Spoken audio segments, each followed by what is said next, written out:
পবিত্র ঈদ উল ফিতরে নির্বাহী আদেশে আরও একদিন ছুটি ঘোষণা করা হয়েছে। এর মাধ্যমে টানা 9 দিন ছুটি পাচ্ছেন সরকারি চাকরিজীবীরা।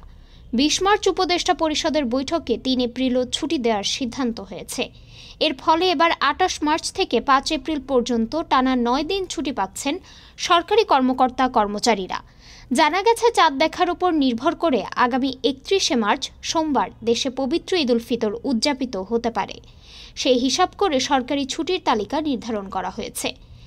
উপদেষ্টা পরিষদ গত বছরের 17 অক্টোবর ঈদ উল ফিতরে 5 দিন ছুটির অনুমোদন দেয়।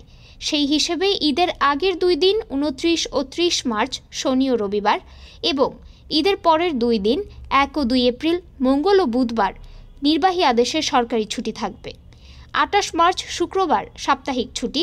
এই হিসাবে সব মিলিয়ে টানা 6 দিন ছুটি পাবেন সরকারি চাকরিজীবীরা। পরে 3 এপ্রিল নির্বাহী আদেশে আরও একদিন ছুটি বৃদ্ধি করা হয়। এতে ওই 6 দিন ছুটির সঙ্গে আরও 3 দিন ছুটি ভোগ করতে পারবেন। সব মিলিয়ে টানা 9 দিন ছুটি ভোগ করবেন সরকারি কর্মকর্তা কর্মচারীরা। ডেস্ক রিপোর্ট, আজ বার্তা, ঢাকা।